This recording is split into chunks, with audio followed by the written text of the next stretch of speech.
Mesmo trazendo toda a tecnologia, mesmo trazendo toda a inteligência artificial para os dias atuais, algumas coisas não mudam muito. E o nosso trabalho é muito assim, é muito artesanal. Envolve muito análise, então assim, é muito de olhar o cenário da empresa, olhar a realidade daquela empresa. Então, quando a gente traz a inteligência artificial, ela ajuda com alguns relatórios, ela ajuda com algumas jurisprudências diferentes, ela ajuda com algumas decisões, algumas análises. Até as análises, ela faz a gente olhar e enxergar de uma forma diferente.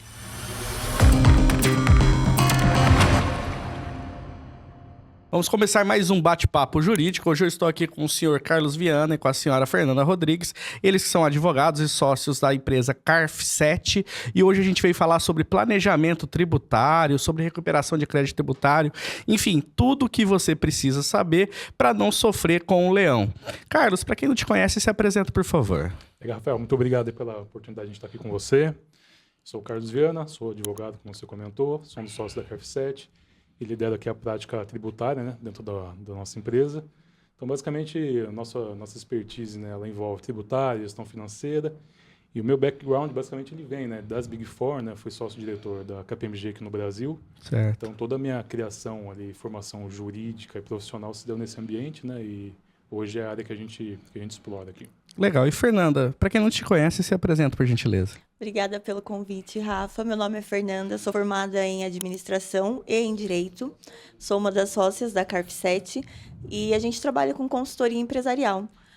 Eu, particularmente, sou mais da área financeira, planejamento financeiro, planejamento estratégico, e agradecemos muito o convite. Muito bom. Então, hoje a gente decidiu falar sobre planejamento tributário e a gente sabe que o emaranhado de leis no Brasil acaba dificultando a vida das empresas e das pessoas físicas. Carlos, explica pra gente um pouquinho sobre o que é o planejamento tributário. Não, legal, Rafa. Acho que a ideia de fundo aqui, ela parte muito do que é preconizado aqui no Brasil sobre livre iniciativa econômica, né? A gente está num país em que as pessoas elas podem se juntar, podem trabalhar individualmente, sempre buscando ali, né, ganhos, né, obtendo lucro, trabalhando, né, de forma lícita, né, dentro do que nosso ordenamento jurídico, dentro do que como a nossa sociedade está organizada, né. Então, dentro dessa ideia, né, de liberdade econômica, né, de ter iniciativa para praticar atividades empresariais, surge nisso a ideia, né, da liberdade de planejar sua efetividade tributária, né. Como colocar ali um planejamento, uma rota tributária para que a empresa ela possa, né, objetivamente, né, obter lucros e, né, tendo o menor ônus tributário possível ali, né? Então, a ideia de planejamento envolve isso, né? Um roteiro, uma rota, uma série de atividades ali que são executadas com o objetivo ali nítido de reduzir impostos dentro, né, de um campo de atividades lícitas, né? Então, nesse contexto é importante falar que não tem a ver com sonegação fiscal, né? Porque o pessoal entende que planejar tributário é tentar não pagar impostos, não tem a ver com isso, né? Não, a ideia do planejamento tributário, ela envolve, né, sendo feita de forma lista, sim, né, a redução do ônus tributário, né, isso, a doutrina, né, a própria forma como isso tem que ser feito, tem que ser realizado ali dentro das regras, né? Então, é o que é chamado de elisão e evasão fiscal, né? Sendo elisão ali a ideia, né, do planejamento tributário correto, né? Observando normas, benefícios fiscais, né? Procurando ali uma efetividade, né, de como reduzir a carga tributária, né, dentro de uma liberdade econômica, uma liberdade empresarial. E a gente também tem essa outra ponta, que você comentou, né, que é justamente essa ideia de evasão fiscal, né? De praticar atos ali que visem, né, reduzir o seu ônus tributário, mediante ações ali que podem, em algum momento, né, podem muito ser questionadas ali pelo fisco, em algum procedimento. Legal. E Fer, você falou que a tua principal área é planejamento, né? Vamos entrar um pouquinho nisso daí. Quando vocês abordam uma empresa, quais estratégias que vocês utilizam assim para melhorar a eficiência tributária dessa empresa? Rafa, quando a gente fala de melhoria de empresarial, existe vários aspectos. O planejamento tributário ele é isolado. A empresa como um todo é uma operação toda. O planejamento tributário ele é uma das operações. Sim. Da organização financeira da empresa. Então, quando a gente aborda uma empresa que ela está com problemas tributários, a gente vai olhar toda a estratégia operacional da empresa. Como que está andando o financeiro dela, como que está a organização financeira, como estão os planejamentos, o acompanhamento de KPI, a produção da equipe, porque como eu disse, o tributário ele é isolado. Ele vai ajudar a empresa, mas como é um todo, a empresa em si ela precisa estar muito bem estruturada, organizada, para ela entrar com um planejamento tributário útil para ela. Legal. Você falou de KPI, o que que é isso? Desculpa. São medidores de eficiência. Como que está a eficiência da tua equipe, como que está a eficiência real das suas operações. Então, tudo isso é medido antes da gente entrar com um planejamento fixo tributário, antes do Carlos chegar e falar, a gente vai montar um planejamento tributário, a gente monta um planejamento estratégico para a empresa. Porque as pessoas, elas se preocupam com o tributário, mas elas não se preocupam com a estratégia da empresa, com a estratégia de negócio. E hoje vem mudando muito, reforma, tributação, toda essa mudança que vem acontecendo, as empresas vão acabar perdidas. Esse ponto, Rafa, desculpa cortar aqui, mas é muito interessante a gente analisar, né? Quando a gente fala de planejamento, né, o pessoal tem muita dúvida de como funciona isso na prática, né? Mas, Sim. basicamente, a gente tem que olhar aqui o negócio, né? Planejamento é olhar a operação. Então, eu preciso mergulhar no negócio para entender, né, como funciona, que regras são aplicáveis, né, para aquele segmento, que não são para outros, que benefícios fiscais podem existir, né? Então, assim, a ideia de planejamento é realmente você entender o modelo operacional, entender o negócio, entender como isso funciona. Em cima disso, você construir, né, toda uma série, né, de mecanismos ali que, né, são amparados pela legislação para poder realmente, né, buscar essa redução do ônus tributário, né? Seja avaliando ali, né, o regime tributário da empresa, né, a localização, o contexto ali também, né, de empresas que importam e exportam, né, se estão em região que favorece ali, né, o deslocamento, a logística de produtos. Então, são várias questões assim que tem que ser analisadas para a gente realmente chegar no modelo ali que tem eficiência, né, tributária. E acaba entrando, de certo modo, dentro da gestão também ou não? Ou acaba caminhando paralelo? Cara, o planejamento ele envolve também gestão, né? No primeiro momento, quando a gente fala de planejamento, qual é uma rota ideal, né, para a gente seguir, né? A ideia é sempre partir ali da estrutura jurídica, né? A gente entender qual é o modelo de sociedade que a gente está lidando, né? Seja ali uma sociedade simples, uma limitada, uma SA de capital aberto, fechado. Então, a gente parte dessa ideia, né, de analisar essa estrutura para adequar isso a um regime tributário, né, simples nacional, lucro presumido ou lucro real, né, das empresas maiores, e fazer realmente toda essa avaliação conjunta, né, para poder chegar e dar esse norte que visa, no final do dia, a gestão, né? Então, a gestão do negócio, né, dadas as suas peculiaridades ao seu tamanho, ela vai variar, né, com níveis ali de pessoas, quantidade de horas que você empenha, né, em atividades do dia a dia. Então, a gestão também é um ponto fundamental, né? Seja com relação ao operacional, como a Fernanda colocou, ou também a eficiência de gestão tributária, nas rotinas tributárias do dia a dia, né, das empresas. Legal. Fernanda, em termos percentuais, assim, qual que é a eficiência que vocês almejam nesse tipo de trabalho de vocês? Depende muito do negócio. Muito. Vai depender muito do tipo de serviço que é prestado, vai depender muito do tempo que a empresa tem, do quanto a empresa está comprometida às mudanças. Porque, como eu disse, né, a recuperação de crédito ela é um ponto, mas a gestão de um todo que vai fazer a empresa alavancar, que vai fazer a empresa andar. Então, assim, a gente tem casos de empresas que estão com débitos altíssimos tributários, altíssimos, de milhões de débitos tributários, porém, a gente está fazendo o quê? Uma gestão ao todo da empresa, olhando todos as despesas pessoais, porque muita gente ainda confunde CNPJ com CPF. Sim. Então, assim... Eu sou um deles, tá? Eu já tô avisando. Ainda existe essa mistura de contas físicas com contas jurídicas. Eu tenho uma conta para pagar, vou pagar no CNPJ, pelo cartão pela conta da empresa. Então, toda essa mistura que é do brasileiro, né? A gente trabalha toda essa separação, essa organização de gestão e vai para o tributário. Aí, nominalmente, qual foi a maior recuperação? O nominal, aquele que você fala assim, ó, emblemático, está colado na parede. Cara, a gente, assim, a minha carreira, Rafael, como comentei, né, na área tributária, ela tem quase 20 anos, né? Eu e a Fernanda, a gente se juntou recentemente, né, nesse projeto, assim, mas ao longo de carreira, já recuperei milhões, assim, já trabalhei com empresas de grande porte, né, capital aberto, capital fechado, por exemplo, né? E já recuperamos valores na casa de 50, 60 milhões, assim. Jesus amado. Isso dá muito fluxo de caixa, né? Que acaba voltando a questão para a própria gestão financeira, né? Sim. Hoje o brasileiro ele tem uma questão assim, que é a questão do Simples Nacional, que facilitou muito, mas existem oportunidades de melhoria mudando de regime para outros? Como é que vocês enxergam isso? Legal, pergunta excelente, Rafa. Quando a gente pensa ali os regimes tributários, né, o Simples ele acaba sendo ali um momento inicial para pequenas empresas, né? Sim. É um regime bastante simplificado, como o próprio nome já diz. E na medida que essa empresa ela começa a crescer e começa a ganhar volume de operações, chega um momento mesmo de escolher a transição para outro regime, né? Então a gente tem fora simples, lucro presumido, né? Em que você tem presunções de lucro e a tributação acontece para fins de imposto de renda e contribuição social com certas faixas ali de presunção de lucro. E você tem o lucro real, né? Que é o regime das empresas grandes, né? Em que basicamente você tem ali, sim, a grande questão da recuperação dos créditos tributários, né? Você tem algumas questões preliminares no lucro presumido para ICMS, né? Você já tem a figura de créditos ali, mas quando a gente fala de créditos tributários para valer, grande parte deles e as grandes discussões se concentram ali nas grandes empresas. Certo, legal. E a gente estava falando tanto de recuperação de crédito, o que é isso daí, Fer? Fala pra gente, porque a gente já citou 300 vezes. Pode ir, Caio. Eu passo para ele, porque essa parte é com ele. Vamos lá, então, cara. Legal.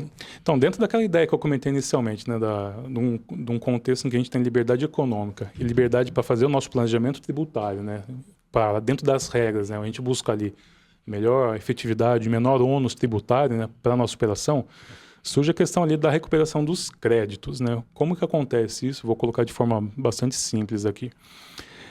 Basicamente, os créditos tributários, né? Vou dar um exemplo aqui, crédito de PIS e COFINS, por exemplo, eles surgem, né, das aquisições. Então, você tem, por exemplo, compra de insumos, você tem locação de imóveis, locação de maquinário, por exemplo. Sobre todas essas operações, a empresa ela pode recuperar créditos. E esses créditos eles são utilizados para você pagar a parte para compensar, né, basicamente os débitos que você tem. Então, dando um exemplo. Então, no mês eu tive operações de compra de insumos, compra de maquinário, locação de máquinas, imóveis. E eu tenho gerado um crédito para mim de 200 mil, por exemplo. E no meu mês, as minhas saídas me geraram um débito aí de 250 mil. Essa diferença só que eu vou pagar. Então, eu posso compensar o crédito com os débitos, né? E esses são os créditos tributários. Quando a gente fala de recuperação de créditos, é justamente isso. A gente olhar para os últimos 5 anos, olhar o que não foi escriturado, né? O que não foi apropriado de créditos ali pela empresa e pegar e monetizar isso no momento presente, né? Então a gente volta e tem todo um trabalho ali para recuperar e entender como funcionam essas operações e tangibilizar isso hoje, né? Legal. Fer, vamos lá. Eu imagino que tanto essa parte de planejamento quanto a de recuperação de crédito, ela melhora a saúde financeira da empresa, o fluxo de caixa e tal. Como é que você vê essa parte especificamente? Quando a gente fala do fluxo de caixa da empresa e melhorar com essa recuperação de crédito, com esse planejamento tributário, como o Carlos sempre diz, é sempre um trabalho a 4 mãos. A gente tem que entender como anda a empresa, a saúde financeira da empresa. Quando a gente entende a saúde da empresa, quando a gente entende os serviços que elas estão prestando, e esse dinheiro, ele vem até... Entra uma questão que eu acho que muitas pessoas devem se perguntar, aproveitando e o Carlos responde. Quando faz essa recuperação de crédito, os juros e multa, eles são atualizados no decorrer dos 5 anos? Cara, a ideia da recuperação de créditos é você poder trazer, né, créditos não aproveitados no passado, né, para o momento atual. Então, como que funciona, né?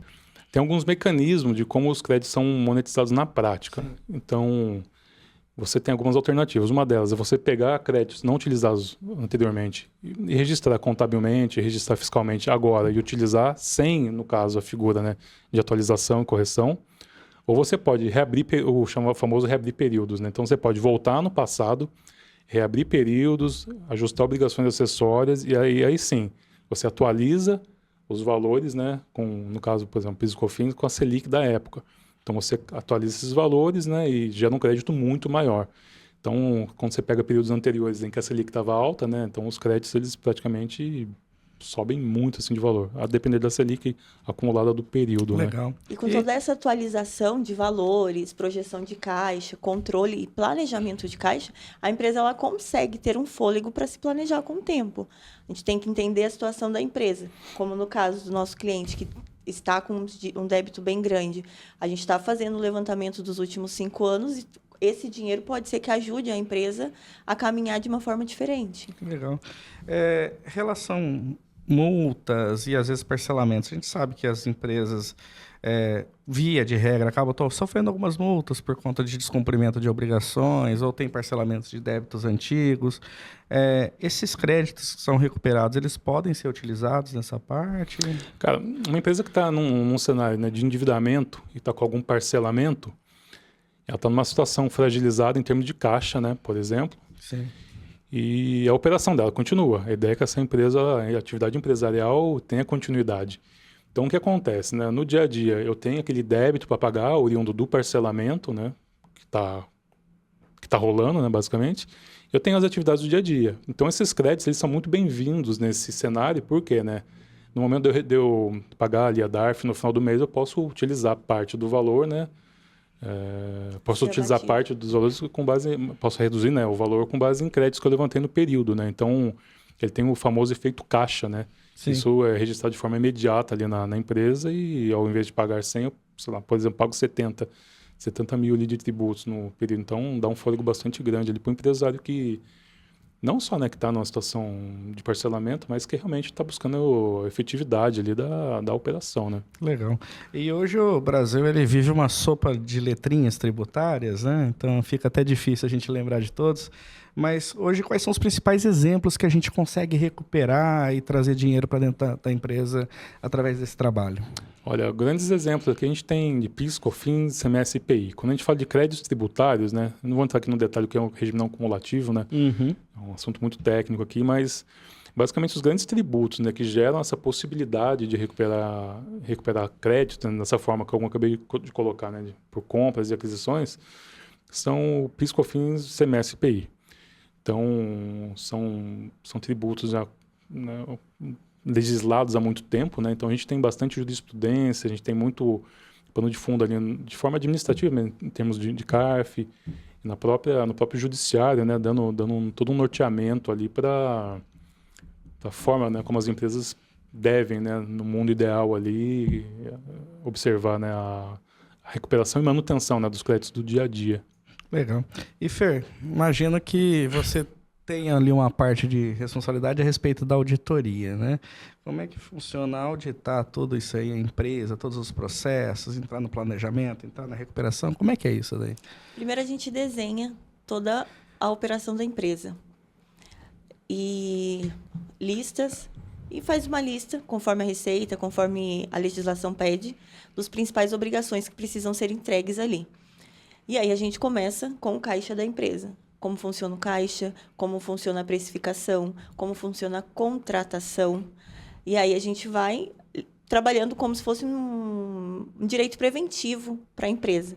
Porque quando a gente chega no tributo, quando o Carlos chega na parte de fazer a parte auditoria toda tributária, ele já tem ali todo o restante da empresa de como ela está alinhada.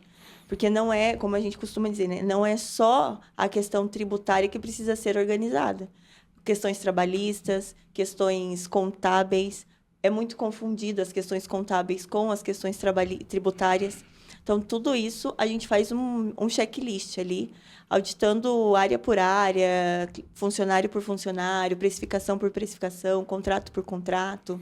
Essa questão de auditoria ela é interessante, né? Porque aqui no Brasil, quando você pega, por exemplo, uma empresa de capital aberto, né? E ela tem a obrigação de ser auditada, né? Sim. Auditada por uma empresa de auditoria independente, né? Então, todas as empresas listadas na B3, elas têm uma auditoria, têm um parecer de auditoria, né? Emitido sobre as demonstrações financeiras. E a gente também tem as empresas menores, né? Empresas familiares, ou empresas de capital fechado, né? Empresas limitadas ali que não têm obrigação de ser auditadas, né? Daí entra a importância, né, de contar com consultorias especializadas mesmo para revisar processos, procedimentos ali do dia a dia. Então é muito comum também que a gente seja contratado justamente com essa finalidade, né? Eu sei que o âmbito da conversa aqui acaba sendo a recuperação de créditos, Sim. mas no dia a dia essa questão de compliance também é muito relevante, porque também não adianta, né, eu querer levantar créditos com base em elementos contábeis e fiscais ali que não parem muito em pé, né? Então tem toda uma ordem, né, num trabalho de recuperação que precisa ser observada e parte disso nasce, né, no compliance das informações. E hoje, qual que é o porte das empresas que podem efetivamente entrar com esse trabalho e tentar fazer a recuperação de crédito? Não está tão ligado a porte, Rafael, mas está muito mais ligado ali ao regime tributário, né? Então, vou pegar, por exemplo, né, uma empresa que está ali no lucro real, né? Empresas aqui no Brasil que estão no lucro real, elas faturam, né, mais de 78 milhões por ano, né? Essa é a regra geral, né? Tem mais detalhes aqui na legislação. Mas, por exemplo, essas empresas, né, ou empresas menores, né, que estejam, né, também no lucro real, não está ligado ali ao porte, está ligado assim ao regime. Então, essas empresas, né, que tenham operações, né, e rodem dentro desse regime, elas podem recuperar o crédito, recuperar os créditos. Isso não está tão ligado ali ao faturamento, ao porte, mas muito mais ao operacional e ao regime, né? Então, dentro desse cenário, né, independentemente ali do porte, né, o nível de faturamento da empresa, ela pode, né, pleitear ali os créditos dela, né, o direito, né, prevê essa possibilidade de recuperar e monetizar isso sem nenhum problema. Legal. E qual que é o prazo que pode ser trabalhado? Cara, a gente trabalha com um período de 5 anos, né? Então, a gente recupera, né, todas as obrigações acessórias ali que estão no ambiente SPED, né? A gente recupera essas informações e a gente vem trazendo e fazendo toda a modulação ali do trabalho, os recálculos, cruzamentos e comparações ali que são necessários para fazer um trabalho desse para em pé. Legal. Como vocês são meus colegas de profissão, né, advogados, eu posso falar. Como é que vocês enfrentam a jurisprudência?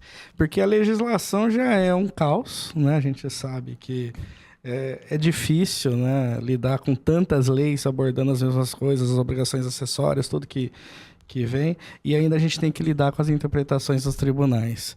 Como é que é esse trabalho de vocês de realmente estar catalogando e criando uma tese, eventualmente, caso precise ir para a justiça? Como é que é isso? O trabalho de recuperação de créditos, ele é bastante sensível e eu entendo que as empresas têm que ter muita cautela na hora de avaliar, entrar num projeto desse tipo. Então, acho que o primeiro ponto, né, sem dúvida alguma ali, é partir da legislação. O que a legislação me fala com relação a esse crédito? E, em cima disso, buscar mais fundamento na jurisprudência. Sim. Então, hoje, aqui no Brasil, como funciona? A gente tem dois âmbitos, né? Administrativo e judicial. Então, realmente, fazer toda essa varredura, né, com relação a cada um dos temas, em cada uma dessas esferas, é fundamental para você fazer um trabalho que pare em pé. Então, é muito comum, né, que a gente vê muita aventura jurídica nesse meio, né, muita aventura tributária, né?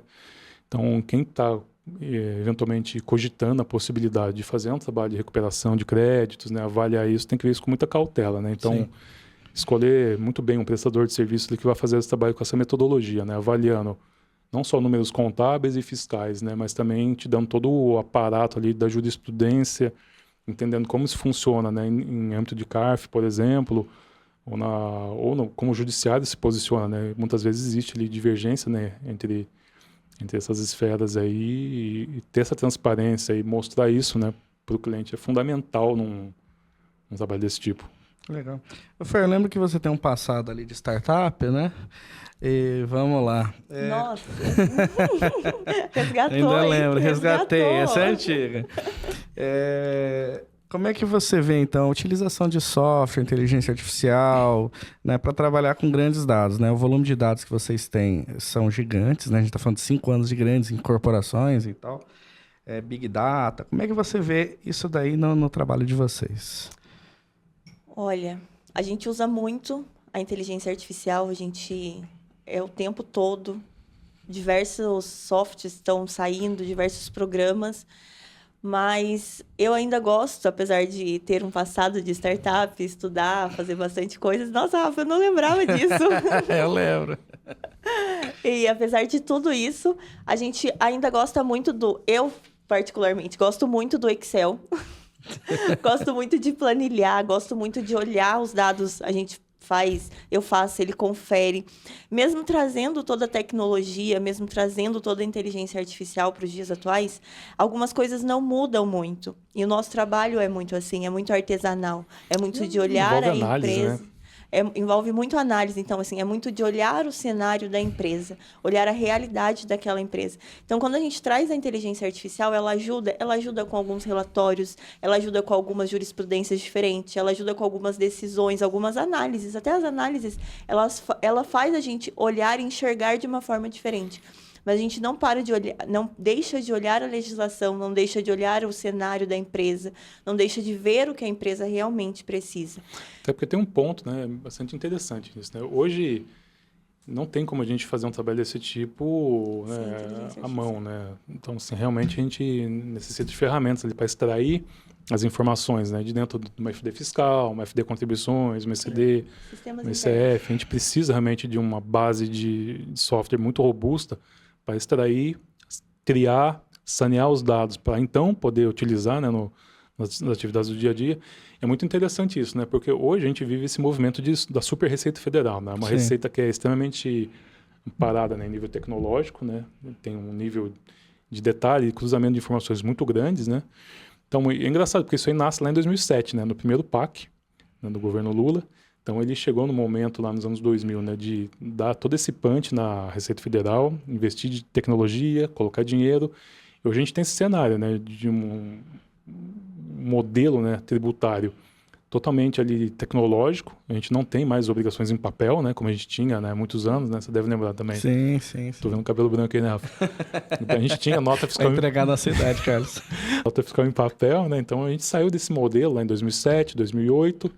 Então, hoje, realmente, a gente precisa de um suporte tecnológico muito grande, né? A recuperação de tributos, ela não funciona só com base em teoria, né? Ela envolve muita prática, né? Contábil, fiscal, a habilidade de a gente elaborar tudo isso em cálculos, né? E traduzir isso para o nosso cliente da melhor forma possível, né? Com toda a transparência que o tema merece, né? Legal. Daí vocês entraram, fizeram esse trabalho, enfim. Quanto tempo vocês ficam dentro da empresa identificando essas oportunidades e fazendo as correções? Isso varia bastante, Rafa, a depender do que vai ser feito, né?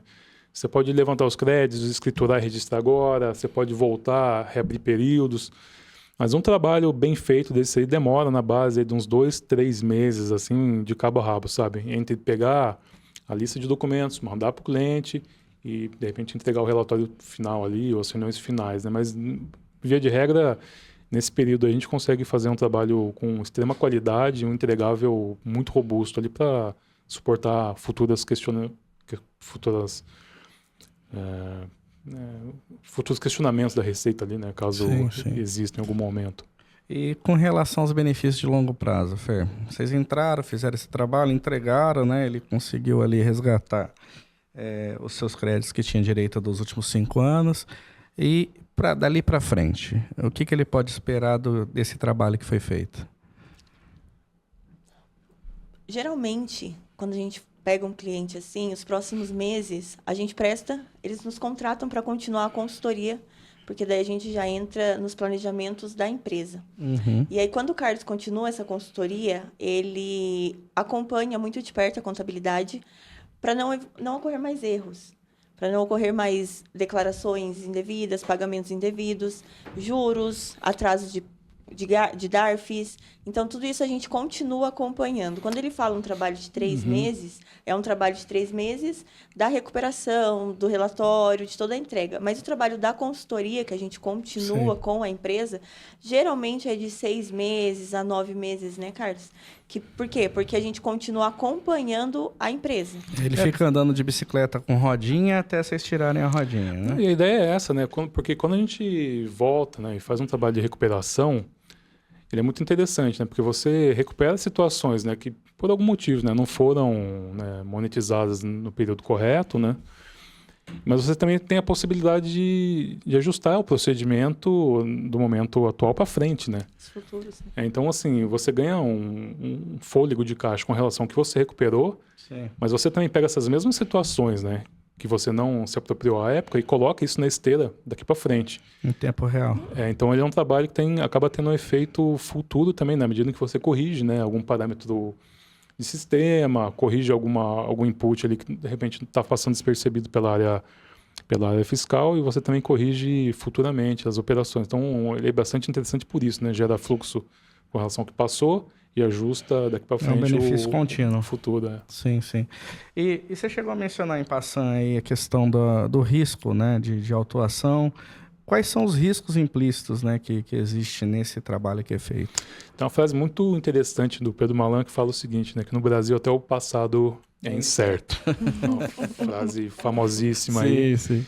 E é muito leviano a gente imaginar que não vai ter nenhum risco, né? Então, no Brasil, a gente tem uma Receita Federal extremamente capacitada, né, com muita tecnologia, e que faz os questionamentos devidos com relação a isso. Então, quais acabam sendo os riscos, né?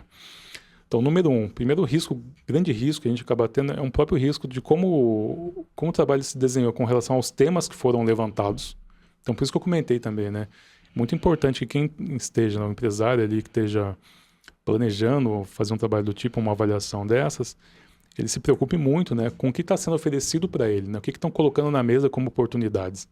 Então, poxa, de onde vem essa oportunidade? Será que é cabível pedir uma legal opinion? Deixa eu pedir uma opinião aqui de um advogado externo, que não tem nada a ver com isso que está acontecendo aqui, para avaliar os temas em si. Sim. Outro ponto bastante sensível de um trabalho de recuperação é a própria questão da formalização disso, como isso foi construído, o número para em pé, tem algum risco de estar tomando algum crédito em duplicidade, estou aproveitando algum crédito aqui que já foi utilizado. Então, assim, um crédito indevido, dando um exemplo para ICMS aqui, no estado de São Paulo, a penalidade é de 100% do valor do crédito tomado. Então, assim, a penalidade, e o fisco ele vai atuar com todas essas avaliações, né, em eventual inspeção, avaliando a natureza do que você está propondo crédito e analisando também a qualidade do seu número. Então, é muito importante, né, você ter um book completo, um entregável robusto, né, uma opinião, né, uma legal opinion bem interessante ali, falando, ó, isso aqui para em pé, isso aqui não para, esse assunto aqui se comporta dessa forma na esfera administrativa, na judiciária dessa forma.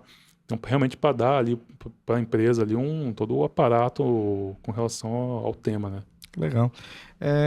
Hoje a gente se comprometeu a bater meia hora de papo, a gente cumpriu a nossa missão.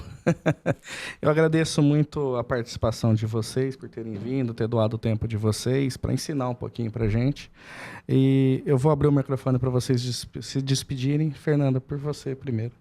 Muito obrigada pela oportunidade de estar aqui. Gostei do bate-papo, gostei de você lembrar o que eu não lembrava. Essa é antiga. Nossa, muito, Rafa. Nossa, faz mais de 10 anos, eu acho. Viu? Não é? Faz tempo que a gente se conhece, tá vendo? Nossa. Muito obrigada. Obrigada, Carlos, por ter aceitado o convite também. Obrigado pela oportunidade, Rafa. E você, Carlos? Rafael, muito obrigado também pelo espaço, né, pelo tempo, a gente poder se reunir aqui, né, ter esse bate-papo aqui sobre essas questões tributárias que são bastante relevantes, né? E para quem está nos assistindo, né, se inscreva no canal do Rafa, siga a gente no Instagram também, carf7.consultoria, e a gente está à disposição aqui para falar sempre que possível. Então é isso, se inscreve no canal, acompanhe nosso trabalho nas redes sociais e até o próximo episódio.